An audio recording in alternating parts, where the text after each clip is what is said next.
Ramil Lagunoy Madriaga, mga kababayan. Ayon sa ibang mga mambabatas at saka sa mga administrasyon supporter, mga kababayan, marami sa mga mambabatas, mga administrasyon, kasama na dyan si Senate Blue Ribbon Committee Chairman Senator Panfilo Lacson, na umano'y mas credible umano itong si Madriaga kumpara sa 18 nagpakilalang dating Marines, mga kababayan. So titingnan natin itong background ni Ramil Madriaga, mga kababayan, at kayo na ang huhusga sino ang credible or kapanipaniwala dito sa Marine 18 o ito bang si Ramil Madriaga, mga kababayan. Tingnan natin ang background nito ni Ramil Madriaga, mga kababayan. Noong 1996, mga kababayan, nahuli ito si Ramil Madriaga sa kasong kidnap for ransom. Dito ang biktima nito ay isang negosyante, si Vicente Oy, mga kababayan. At nahuli ito at na-convict ito, nahatulan ito si Madriaga noong 1997, isang taon pagkatapos nitong mahuli. Nahatulan ito sa Pasig City Regional Trial Court. Alam nyo ba, mga kababayan, kung anong hatol nito? Death sentence. Hinatulan ito ng kamatayan dito sa kaso niya na kidnap for ransom dito ni Vicente Oy, mga kababayan, isang negosyante.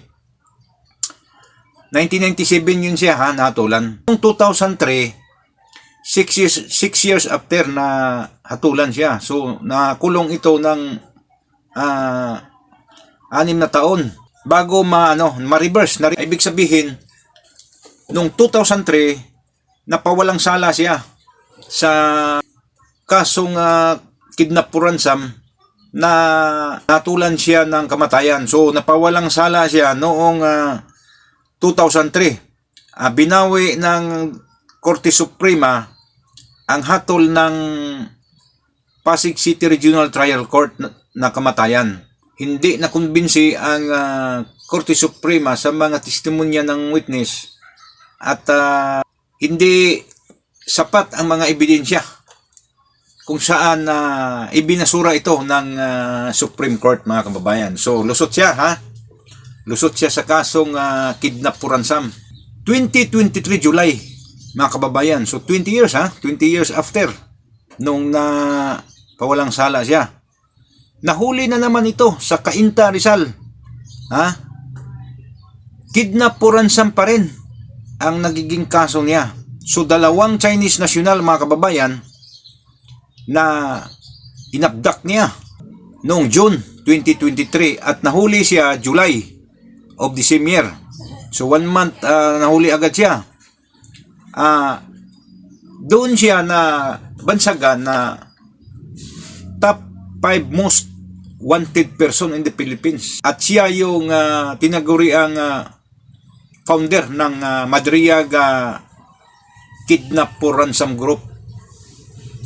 At kasalukuyan siya na nakapiit ngayon, Nakapiit siya ngayon sa Camp Bagong Diwa dito sa kaso niya noong July of 2023. Nandiyan siya ngayon sa Camp Bagong Diwa habang nililitis yung kaso niya sa Manila Regional Trial Court Branch 21. Mayroon pa ngayon, sinampahan siya ng kaso ni Vice President Sara nito lang, nung nakarang araw lang, March 4, sa kasong perjury na inaakusahan niya ang pangalawang pangulo natin na tumanggap ng limpak-limpak ng salapi galing umano sa mga pugo operators at sa mga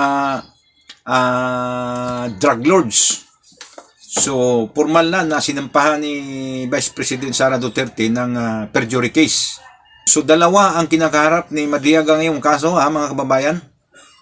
Itong kidnap for ransom sa 2 Chinese national at itong perjury case laban kay ni Vice President Sara Duterte, mga kababayan. Ito si Madriaga ngayon, mga kababayan, witness ito, witness ito sa kasong impeachment case ni Vice President Sara ngayon. Talagang pilit nila na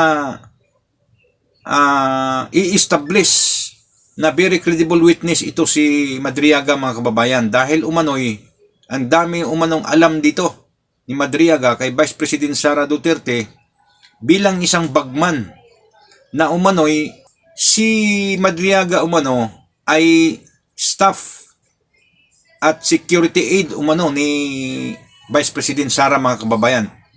Kaya marami daw itong alam sa mga illegal collection of money from the Pugo and the illegal drug lords para punduhan umano ang nung nakaraang vice presidential candidacy niya. Pilit nilang binabangga ngayon yung testimonya sa laysay affidavit ni Madriaga dito sa impeachment case ngayon ni Vice President Sara, mga kababayan. Din sa kanyang affidavit, mga kababayan, na binigyan umano siya ni dating Pangulong Digong, mga kababayan, ng 4 na motor, 2 Harley Davidson at saka 2 Ducati, mga kababayan. Mantakin mo yan, gaano kalakas yung tao na yan. At umaabot sa 6.35 million ang binibigay umano ni dating Presidente Digong na motor sa kanya. 6.35 million. Ang 4 na motor, 2 Ducati, 2 Harley Davidson.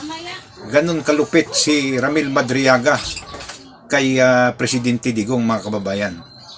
Grabe talaga ito si Madriaga pala, mga kababayan. So ngayon, kayo na ang husga, mga kababayan. Ramil Madriaga versus 18 Marines, kung sino ang mas credible sa kanila, ex-Marines or ex-convict. Ex-convict na PDL pa ngayon, person deprived of liberty, nakakulong pa ngayon.